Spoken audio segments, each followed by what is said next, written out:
Hello guys, welcome to my channel Avon classes. स्वागत है आपका एवन क्लासेस पे। तो guys, class 12 quarterly examination 2022-23 English subject का मैं पेपर लैंग्वेज का लेकर आया हूँ। और हालांकि पेपर बहुत ज़्यादा टफ था, थोड़ा सा बच्चों को नर्वस फील कर रहे थे, बच्चे बोल रहे थे टफ है टफ है टफ है। तो जो पैसेज ने पेपर को टफ बना दिया और वास्तविक रूप में पेपर जब ऐसे दूसरे ज़िले में आया था, डिस्ट्रिक्ट में राजगढ़ डिस्ट्रिक्ट में हमारा बी वाला था, शाजापुर डिस्ट्रिक्ट में हमारा ए वाला आया था। तो गाइस पेपर को थोड़ा सा क्या बना दिया उन्होंने, कठिन बना दिया। अब पेपर को कठिन सिर्फ पैसेज ही बनाता है और क्वेश्चन आंसर जो हमारे उन्होंने थोड़ा सा घुमा फिरा कर दे दिया, तो उससे भी बच्चों को ऐसा लगा, है ना। और पेपर थोड़ा सा ही लेवल का आया था और डेफिनेटली एनुअल एग्जाम का भी लेवल का आना है, तो तैयारी बहुत अच्छे से करें। लेकिन जो जिसने अपने वीडियो देखे थे या फिर कोचिंग वाले बच्चे जो थे सेंटर वाले, और उसका डेफिनेटली पेपर बहुत अच्छा गया है, तो उनको बहुत बहुत बधाई, है ना। तो देख लेते हैं, चलो पैसेज कौन सा आया था, किस पैसेज ने बहुत सारी समस्या क्रिएट करी थी। तो देखिए, जो हमारा पैसेज था वो था कि as my train was not due to leave for another hour I had plenty of time to spare after buying some magazines to read journey, और I made my way to the luggage office to collect the heavy suitcase I had left three days before. अब as my train, जैसे वह journey से वापस आया तो उसने एक जो अथक तो यात्रा कर रहा था, जो जर्नी से वापस आया तो उसके पास ट्रेन में बहुत सारा समय था, लगभग 1 घंटे था उसकी ट्रेन बाद, 1 घंटे बाद उसकी ट्रेन थी।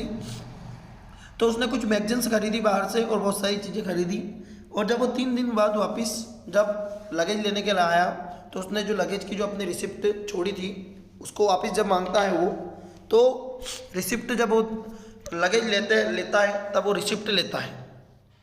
अब जब उसकी रिसिप्ट नहीं मिलती है तो बहुत ज़्यादा घबरा जाता है, इधर उधर देखता है, वॉलेट निकालता है, वॉलेट में भी उसको नहीं मिलती है।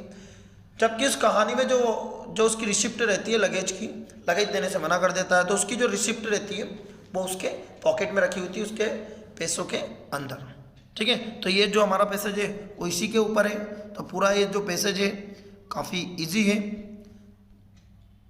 और हम पैसेज को आसानी से पढ़ सकते हैं, कोई दिक्कत नहीं था। फिर भी बच्चों को पैसेज थोड़ा कठिन लगा, तो चलिए देख लेते हैं इसके ऑब्जेक्टिव। गाइस मैं एक बात बताता हूँ, जिससे पैसेज आपको कठिन लगता है ना, तो आप सिंपल सा रूल है कि आप पैसेज को मत पढ़ने बैठिए, सबसे पहले ऑब्जेक्टिव पढ़िए, उसके बाद ही पैसेज को पढ़िए, तो आप आसानी से उस पैसेज को सोल्व कर सकते हो आप। चलिए पहला क्वेश्चन देख लेते हैं। पहला क्वेश्चन है हमारा, the writer had plenty of time है ना टू स्पेयर, उसके पास बहुत सारा समय था खर्च करने के लिए। क्यों? क्योंकि पर्याप्त समय था, क्योंकि he had arrived an earlier, लगभग वो 1 घंटे पहले वहाँ पर पहुँच गया था। ठीक है, लगभग वो 1 घंटे पहले आ गया, तो इसका करेक्ट ऑप्शन ए वाला रहेगा। सेकंड जो हमारा क्वेश्चन है, the writer needed the receipt, writer को नीडेड रिसिप्ट की कब आवश्यकता पड़ी, तो टू क्लेम ही सूटकेस, कब पड़ी थी उसको, टू क्लेम ही सूटकेस, जब उसके सूटकेस को उसने क्लेम करना चाहा, जब लगेज ऑफिस गया वो लगेज लेने के लिए, तब उसको रिसिप्ट की आवश्यकता लगी।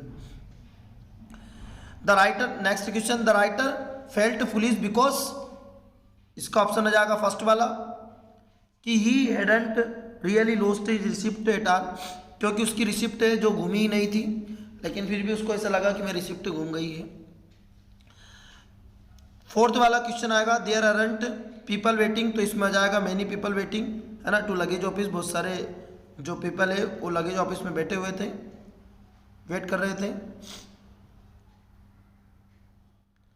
अगला क्वेश्चन आता है कि which of this similar meaning, which of this similar meaning of the page, है ना, रोट देम डाउन, तो रोट देम डाउन का आ जाएगा ऑप्शन हमारा made a note of them, made of note of them आ जाएगा। 6 वाले का आ जाएगा हमारा right at the receipt, found the receipt, उसको कहाँ रिसिप्ट मिली थी, तो nested with the money in his wallet, उसके वॉलेट में उसके पैसों के अंदर। The writer took his on the wallet to the first time, to look at the receipt, उसने अपना पर्स कब निकाला था, जब उसको रिसिप्ट देखना था। ठीक है,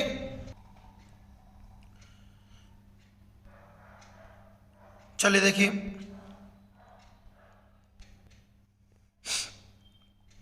चलिए एट द क्वेश्चन आता है, the assistant asked the writer to make list of the contents too. तो इसका जो ऑप्शन हमारा रहेगा सेक्शन ऑप्शन सी कि ascertains his ownership of his case, उससे वही कहता है कि आप इसकी लिस्ट बना दीजिए कि आप इसके ओनर हैं। नेक्स्ट 9th क्वेश्चन आता है हमारा, I explain the suitcase sorrowfully, the assistant means, तो उसका mean the with great distress the writer explain is the unfortunate situation to the assistant. तो बिल्कुल यहाँ करेक्ट आंसर था, ठीक है, जो मैं आपको बता रहा हूँ बिल्कुल करेक्ट आंसर है गाइस। सिचुएशन, तो सिचुएशन का मीन आ जाएगा इसमें कंडीशन, सिचुएशन का मीन कोई भी नहीं है। तो पेपर थोड़ा सा इस पैसेज ने पेपर को कठिन बना दिया। यदि पैसेज को आप आसानी से पढ़ते, यदि आप थोड़ा से ध्यान देकर, तो डेफिनेटली कोई इतना हार्ड नहीं है पैसेज, ठीक है, लेकिन फिर भी अच्छा ही गया होगा आप लोगों का पेपर। अगला जो पेपर क्वेश्चन आता हमारा, hit the following passage carefully answer, second number पे। तो नॉट मेकिंग बना था, तो गाइस नॉट मेकिंग ये जो पेपर पैसेज था हमारा, ये वुमेन एजुकेशन इन इंडिया, मतलब जो भारत में महिलाओं की जो एजुकेशन है, शिक्षा, उसके बारे में दिया गया है कि यदि महिलाएं यदि एजुकेशन लेगी तो डेफिनेटली हमारा देश प्रोग्रेस करेगा, अदरवाइज हमारा देश प्रोग्रेस नहीं करेगा। तो बहुत अच्छे से आपने वीडियो बनाए होंगे या बहुत अच्छे से आपने नोट्स बनाए होंगे, टाइटल बनाए होंगे डेफिनेटली, और आपने वीडियो देखा होगा तो और भी अच्छे से पेपर बनाया, पेपर में नोट्स बनाया, टाइटल बनाया होगा सही बिल्कुल। या फिर importance of women education in India, importance ये भी हो सकता था इसका टाइटल एक नहीं होता, टाइटल कई होते हैं। चलिए थर्ड वाले क्वेश्चन में आपका आया था कि you are S Rajan Barwani, you wanted to let flat, मतलब आप आपके फ्लैट को क्या करना चाहते हो, टू लेट मतलब भाड़े पर देना चाहते हो। तो आपको एक न्यूज़पेपर में एक एडवर्टाइजमेंट देना है, तो बहुत सरल एडवर्टाइजमेंट था ये भी। उसके अथवा में आपका एक नोटिस आया था कि you are Aishwarya Patel student of class government आज secondary Dewas, you found a school bag in the playground, है ना, स्कूल प्ले ग्राउंड। तो आपको एक नोटिस बनाना है, बोर्ड इन्फॉर्मेट अबाउट द बैग, उस बैग के बारे में, ठीक है। लाउड स्पीकर की आपकी एप्लीकेशन आ गई थी, आपका जो लेटर आया था वो भी इजी आया था, है ना, अपकमिंग बोर्ड एग्जाम के बारे में अपने दोस्तों को बताने के लिए। उसके बाद आप चलोगे तो क्वेश्चन नंबर 5 पर बात करते हैं। तो क्वेश्चन नंबर 5 जो है हमारा, क्वेश्चन नंबर 5 में उसमें एक रिपोर्ट आई थी चेनो टू, है ना, पॉलिथीन बैग उसके ऊपर, और उसके अथवा में आपका ये आया था ड्रग्स का। तो गाइज आप इस ड्रग्स वाला बना के आ जाते तो डेफिनेटली बहुत बेटर रहता, है ना, और हो सकता है आप बना कर आए होंगे। चलिए फिल इन द ब्लैंक्स देख लेते हैं। तो गाइज जो हमारी फिल इन द ब्लैंक्स है बहुत ईजी है, लेकिन उसको बहुत कठिन बना दिया। तो पहले वाला ही सेड दैट, ये एक नरेशन का सेंटेंस था, है ना, और नरेशन का आपने वीडियो देखे हैं डेफिनेटली पहले प्रीवियस, तो डेफिनेटली आपने सही किया होगा। इसका आंसर आएगा आपका वुड, क्योंकि पहला सेंटेंस आपकी रिपोर्टिंग वर्ब पास्ट में है, तो आपकी रिपोर्टेड स्पीच की वर्ब भी पास्ट में रहेगी, तो वुड में आ ही नहीं सकता है और विल भी नहीं आ सकता, दोनों प्रेजेंट के। सेकंड वाला देखते हैं कि ही कैन राइट विथ, तो इसमें आएगा आइदर हैंड, क्योंकि वो दोनों हाथ से में लिख सकता है, किसी भी हाथ से, दोनों हाथ में से, है ना, दोनों में से किसी से लिख सकता है। आइदर का मतलब होता है द डॉग, है ना, इसमें आएगा बीट, क्योंकि इसमें सेकंड फॉर्म आएगी, बाइट वर्ब की फर्स्ट फॉर्म है, बिटन वर्ब की थर्ड फॉर्म है। थर्ड फॉर्म आ नहीं सकती थी, फर्स्ट फॉर्म आ नहीं सकती। फर्स्ट फॉर्म इसलिए नहीं आ सकती क्योंकि सेंटेंस का सब्जेक्ट सिंगुलर है, यदि सब्जेक्ट के प्रेजेंट में होता तो यहाँ बाइट्स आता तो डेफिनेटली आ सकता था, ठीक है। तो पेपर बहुत डिफिकल्ट आया था। लेट मी कम इन, है ना, I will break down the door, है ना, चलिए मैं दरवाजा तोड़ देता हूँ, तो इसमें आएगा, है ना, मतलब लेट मी कम इन, है ना, मुझे अंदर आने दो, अन्यथा मैं आपको दरवाजा तोड़ दूंगा, तो इसमें एल्स आ जाएगा, एंड भी नहीं आएगा, बट भी नहीं आएगा। अगला है दिस इज डिफरेंट, तो इसमें आएगा फ्रॉम। अब फ्रॉम इसलिए आता था यदि किसी भी चीज़ से किसी भी चीज़ अलग होती है तो उसके लिए फ्रॉम का यूज़ करते हैं से के अर्थ में। लास्ट वाला आ जाएगा हमारा वेयर इज, तो इसमें आ जाएगा द, है ना, where is the book you bought yesterday, ये बुक के साथ ए आ सकता था, लेकिन यहाँ द इसलिए आएगा क्योंकि यहाँ एक निश्चित चीज़ बता दी है ना, यस्टरडे, जो वो बुक वही है जो कल खरीदी थी, तो मतलब डेफिनेटली वो निश्चित हो गई, तो उसके लिए अपन द का यूज़ करेंगे, ठीक है। चलिए डू एज डायरेक्टेड देख लेते हैं। डू एज डायरेक्टेड भी गाइस कमाल की डू एज डायरेक्टेड दी थी, बिल्कुल आपको लगेगा बिल्कुल बहुत अच्छे से। तो ही will come today, I am sure of it, इसका डेफिनेटली क्या आया था, क्या बनाना था इसका हमें, इसका बनाना था हमें नाउन क्लोज। तो नाउन क्लोज गाइज, यदि आपने नाउन क्लोज वाले वीडियो देखे हैं तो डेफिनेटली आपने सही बनाया होगा। ये नाउन क्लोज का वीडियो है, noun close is preposition of verb. आपको किसी के भी वीडियो नहीं मिलेंगे पूरे यूट्यूब पर नाउन क्लोज, पर नाउन क्लोज को मैंने बहुत डिटेल में समझाया है। आप एक बार नाउन क्लोज के वीडियो स्टार्टिंग से एंड तक जरूर देखें, 101% गारंटी के साथ 100% आप नाउन क्लोज को इतनी आसानी से सीख लोगे कि बहुत ज़्यादा आसानी से। अब मैं अपनी बात को बता नहीं सकता हूँ आप कितनी आसानी से सीख लेंगे। तो डेफिनेटली एक बार जरूर नाउन क्लोज को देखें। वीडियो को यदि लाइक नहीं किया है तो डेफिनेटली अभी लाइक करें, क्योंकि हम नई नई वीडियो आपके साथ भेज सकें, हमारा कॉन्फिडेंस भी बढ़ेगा। ही will come today, I am sure of it. तो इसका आंसर जिस सेंटेंस में है ना प्रीपोजिशन के बाद इफ या है ना इट या दिस के कोई सेंटेंस आता है तो हमारा प्रिंसिपल क्लोज होता है, ठीक है, और उसके साथ आने वाला सबऑर्डिनेट क्लोज। तो अब प्रिंसिपल क्लोज पहले आ जाएगा और जो ऑफ है ये इट के स्थान पर दैट कंजक्शन लग जाएगा, है ना, और सेंटेंस से पूरा सबऑर्डिनेट क्लोज लिखा जाएगा। तो इसका आंसर बनेगा I am sure of that कि he will come today. Definitely हमारा ये करेक्ट आंसर है, 100% करेक्ट आंसर है। नेक्स्ट अगला आता है एज सुन एज की जगह पर किसका यूज करना है, नो सूनर देन का। तो नो सूनर देन का यूज करना है, तो एज सुन एज को हटाया, नो सूनर देन लगाया, फिर नो सूनर की कंडीशन होती है कि उसके जस्ट बाद हेल्पिंग वर्ब चाहिए। तो राइस इसमें से डज निकाल लिया तो राइस बचा, द सनराइज, है ना, और देन लगा के दोनों सेंटेंस को जोड़ दिया, तो बहुत ज़्यादा ईजी सेंटेंस बन गया। थर्ड नंबर का है आई नो द प्लेस, है ना, वेयर ही लिव्स। सेंटेंस क्या करना, identify the underline the close, underline वाले क्लोज को आइडेंटिफाई करना है। तो ये हमारा रिलेटिव क्लोज है। तो गाइज ये किसी संबंध बता रहा है किसी जगह का, डेफिनेटली ये रिलेटिव क्लोज है। रिलेटिव क्लोज वाले वीडियो भी डले हुए हैं गाइज, तो देखना मत भूलिएगा। नेक्स्ट अगला आ जाता है हमारा डिग्री। तो डिग्री बहुत ज़्यादा ईजी है, डिग्री के वीडियो भी डले हुए हैं, तीनों फॉर्मेट डले हुए हैं, जल्दी से देख लीजिएगा। अब डिग्री जो बनेगी हमारी वो बनेगा टाइप 2 में है ये, तो इसकी पॉजिटिव डिग्री बनाएंगे। तो पहले पॉजिटिव डिग्री में हमारी क्या बनेगी, देखिए पॉजिटिव डिग्री में बनेगा नो अदर प्लेयर्स, है ना, आर, यहाँ पे प्लेयर भी कर सकते हो प्लेयर्स भी कर सकते हो, कोई दिक्कत नहीं, है ना। नो अदर प्लेयर्स, प्लेयर लगाया तो इज लगाओगे, प्लेयर्स लगाओगे तो आर लगाओगे। As tall as Mohan in the team, बस बहुत ईजी आंसर है।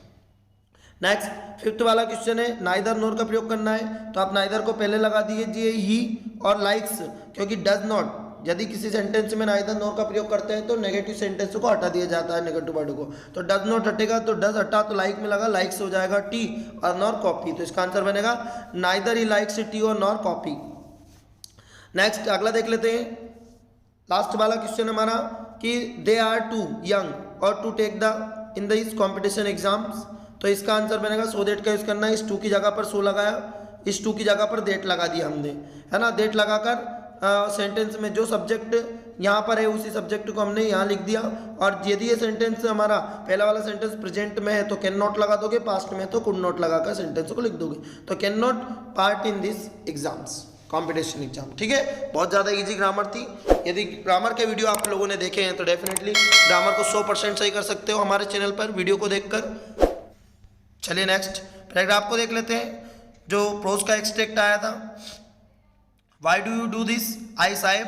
तो जैसे ही साहेब का आया तो साहेब वाले चैप्टर का लोस्ट स्प्रिंग का डेफिनेटली हमारे दिमाग में एक चीज़ आ गई कि लोस्ट स्प्रिंग का है ना। इसके चले देख लेते हैं इसके क्वेश्चन कि आई का मीन क्या है इस पैसेज में। तो एनिस जंग जो बता रही है इस पैसेज की जो लेखक है वो एनिस जंग है, तो इसका एनिस जंग आ जाएगा, है ना। सेकेंड वाला क्वेश्चन जो है हमारा, है ना, which chapter has been extract from taken, कौन से चैप्टर से ली गई है, तो लॉस्ट स्प्रिंग से ली गई। इसका भी पहला आंसर पहले आएगा first. What does the word amidst, amidst का मीन बताना है तो एडमिस्ट का आ जाएगा in the middle of, in the. अगला आगे चलते हो तो आपको दो वर्ड और मिलेंगे, है ना। चौथा वाला क्वेश्चन मिलेगा आपका ग्लीबली, ग्लीबली का मीन देखना है अपने को, तो ग्लीबली का आ जाएगा सुपरफिशियली, है ना। पांचवा आ जाएगा his home is not even distance of memory, है ना। What does he not stem, तो इसका जो आंसर आएगा, इसका आंसर जो रहेगा वो हमारा ये रहेगा कि he has forgotten his home, है ना। मतलब उसकी मेमोरी में नहीं है, कहने का मतलब वो उसका आंसर भूल चुका है। ये आंसर नहीं है, इसका पहला वाला आ जाएगा कि he has forgotten his memory. तो इसके जो पांचों क्वेश्चन थे हमारे डेफिनेटली इसके फर्स्ट आंसर ही इसके सही थे। अगली जो पोएम आती है हमारी माई, है ना, ड्राइविंग माई पेरेंट्स, है ना। तो ये लॉज मतलब ये जो ये पोयम है ये माय मदर एट 66 को ये है, और इसने किसने लिखा है इसको? कमला दास ने। तो देख लेते हैं पहला वाला क्वेश्चन इसका, which of this literary device has been used in the her face, है ना, एसन लाइक दैट कॉप्स। तो इसका आंसर आ जाएगा हमारा सिमिल, है ना। अब सिमिल कौन सा है? उपमा अलंकार है ना, अलिट्रेशन मतलब अनुप्रास अलंकार है, और जो पर्सोनिफिकेशन मतलब मानवीकरण आविष्कार। तो मतलब ये अलंकार है ना, जहाँ पे किसी भी बात का किसी भी प्रकार का दुख शौक अपनाया जाता है वहाँ उपमा अलंकार होता है। उपमा है ना, मतलब उसके से कंपेयर करना। तो उसने कंपेयर किया है डेड बॉडी की तरह। अगला वाला आ जाएगा, from which this poem have been taken express, के किस पोएम से ली गई है extract? To my mother at 60 पे। और जो डेट शब्द है, ये डेट शब्द जो है हमारा, ये डेट शब्द है। डेट का मीन क्या होता है? कॉप्स। कॉप्स मतलब डेड बॉडी की तरह, ठीक है। तो ये वाला भी बहुत ज़्यादा इजी था हमारा, ज़्यादा इजी आए थे, कोई दिक्कत वाली बात नहीं है। लोकल पैसेज थे जो, बाकी जो पैसेज था पहला वाला पैसेज थोड़ा घुमा के, पर बच्चों का फिर भी थोड़ा सा कठिन लगा। चलिए देख लीजिए जो हमारी विस्तास का पैसेज आया था। विस्तास का जो पैसेज था हमारा वो कौन से चैप्टर का था? देखिए जो विस्तास का जो पैसेज था हमारा, एवरीवन स्टूड द एक्सटेंड, है ना, sufficient the widely the blinked, है ना, और a page spoke the clearly time the, और तो मतलब ये जो पोएम, ये जो क्वेश्चन था ये टाइगर किंग का था, ये जो पैसेज आया हमारा। और इसका पहला वाला आई का मतलब होता है टाइगर किंग, और who spoke at the age of 10, है ना, एज जो 10 दिन के अंदर बोलने लग गया था, तो डेफिनेटली टाइगर किंग था वो। और उसके बाद जो 10 दिनों के अंदर ही वो बोलने लग गया था, टाइगर किंग। और what did the royal infant to know, है ना, क्या जानता था वो? तो ये is exact mirror of his death, उसकी डेथ का बारे में। और यूटर का जो मीन है, तो यूटर का मीन इसमें टू स्पीक भी होता है, too little to let out भी होता है, टू एक्सप्रेस भी हो जाएगा। इसका आंसर आ जाएगा हमारा ऑल ऑफ दिस। क्या आ जाएगा? ऑल ऑफ दिस आ जाएगा। यूटर मतलब बोलना।